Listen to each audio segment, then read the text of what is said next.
T20 was here, and then he given us an indication that Australia might have enforced the follow-on. So that the way they number 10 and 11 batted, and how much of a morale booster it has been for the entire team.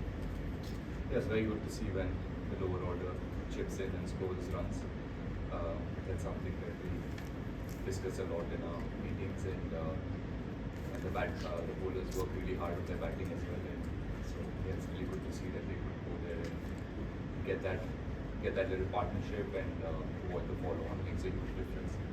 Knowing that there's a bit of rain around and so much of the game has been lost to rain, they need to find a way to stay in the game. And I think Akash and Bumrah did that at the end, and yeah, so good way to end the day for us. Rahul, first of all, when it was 213 for 9, what was the meaning of that scam, and what you guys were expecting Akash Deep and Bumrah to do the job for you? At that stage, I was thinking more about going and batting up and trying to go back to back. Probably, I don't know. I'm not sure if they would have enforced the follow-on, so I was thinking about what I need to do with my batting. But like I said, it's always nice to see your bowlers going out there, scoring some runs. They really put in the work in the nets. They work really hard, and when it mattered today, I'm happy that they could really play some shots and very exciting shots. And it was a great contest at the end. The last half an hour they batted that part, not just the runs that they got, just the heart that they showed to keep away the bouncers. There's a lot of pace and bounce in the wicket, so to get behind the ball, defend really well, leave the ball, hit some nice shots is really good. Will give them confidence and will give us as a group of confidence. Now, just when Akash Deep and Bumrah were setting up follow-on, there were a couple of messages sent out. If you could, were you aware of what was the communication from the team that you could share? It's very simple that try and get those runs. don't have to try and do it with a boundary. You can still knock it around, get those singles, because they spread the field, so those singles were there to be taken. So just to stay a bit more patient, because we saw just before the message went out, Akash tried to, I don't know where he tried to hit it, but he tried to hit a boundary. So message to calm him down and see if they can get 5 or 6 singles and then follow on. Now to talk about how the Bumrah's sort of new ball. So just your approach in those first 15, 20, 30 overs, as opposed to your partners in the 30. What is it that you did differently from the obviously apart from being involved? And how is it that you can prepare through the ranks to the top? You can see I'm quite certain that everybody has their set plans and they're clear with what they need to do. You also need to have a bit of luck as a top order batter.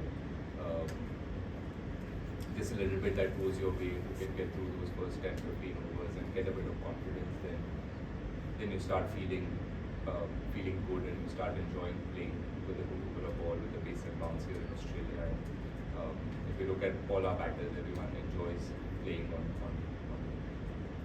fast bouncy wickets. We don't mind it.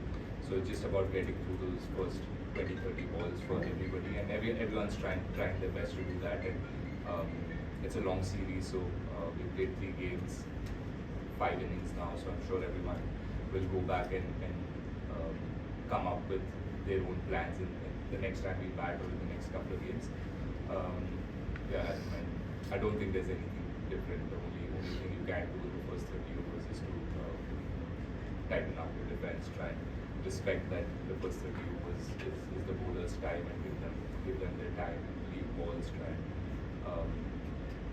play as tight as possible, and then really try to cash in on the once the ball gets over. So that's my plan. That's pretty simple, and I'm sure that's a plan for everybody. For some people it works on a given day, for some it doesn't. So we'll all come back again in the next innings and try hard. How important is giving the ball to you as an opening batter? Because even in Brisbane, good length balls were kicking up to batting. How important is leaving the ball to your innings as a opening? Yeah, very important. I mean, not just for any openers on both sides. It's just we've seen even in Adelaide when in the night when Sweeney and Labuschagne kept played really well in those 10-15 overs. They just kept leaving balls of a good length. That's a good thing about playing there in Australia. If you get used to the pace and bounce, you can trust the bounce and you can leave balls on bounce, and that's something they showed us in the last game, and they did that really well. Yeah, so for me, it's as important. Like I said, it's something that you have to do when you travel overseas and when you're playing quality fast bowlers. You have to respect the first 20-30 overs. You have to respect if the ball's moving. You have to give it to the fast bowlers and just soak in that pressure and wait for your time to score runs. You have to earn the right to score runs in overseas conditions, and that's something that we've spoken about a lot, and we'll try and do. Sorry, we need to take only 2 more questions. Sahib. Rahul, Jasprit Bumrah yesterday spoke about the different challenges for bowlers which they faced in the 3 venues. So as a batter, starting with the first test, then the ball color changed, now this test. Were there any specific changes you had to make between the innings to your batting or to your approach? And how challenging does it get for an opening batter, when you have more than 10 rain breaks and you come and you take fresh guard again? So you could just talk about the mindset and approach for those rain intervals and the changes, if any, you have made from venue to venue and when the ball color changed. From venue to venue, not so far at least, because I feel like Perth and Brisbane were quite similar in terms of how much pace and bounce the wickets had. So I've had a pretty simple plan for these 2 rounds. Yes, for the big ball, I mentioned in the press con before the big ball test that we were finding it a little hard to pick it up from the bowler's hand, and it was getting to you much quicker than the red ball, and there was no visual cue as a batter. You try and see and pick up any cues that you can from how the bowler is holding the ball or which way the seam is pointing. With the ping ball, that wasn't possible. So I really struggled with picking the ping ball. So I try to, when things are hard like that, you try and see how you can put the pressure back on the bowler. Try to move in your crease or try and change guard, try and stay ahead or behind. Whatever works in that moment. There's no set plan for that. In the moment, if you feel like you need to make some changes, you try and do it. And I did that with a big ball. But now, once I've come here again, gone back to basics and try and play close to the body, leave balls, the basics. I can't make up anything new and then do it. Yeah, rain breaks were very frustrating. I think I got most tired running up and down from stressing more than being in the middle. But it was a challenge. I mean, it wasn't easy for us. I'm sure it wasn't easy for them as well to keep going on for a couple of overs, go back, sit in the dressing room, change again, come back. So it was a frustrating day for both teams. But it is what it is. So this will be the final one. How important is Jadeja in these sort of situations when you reach runs have cleared so many times?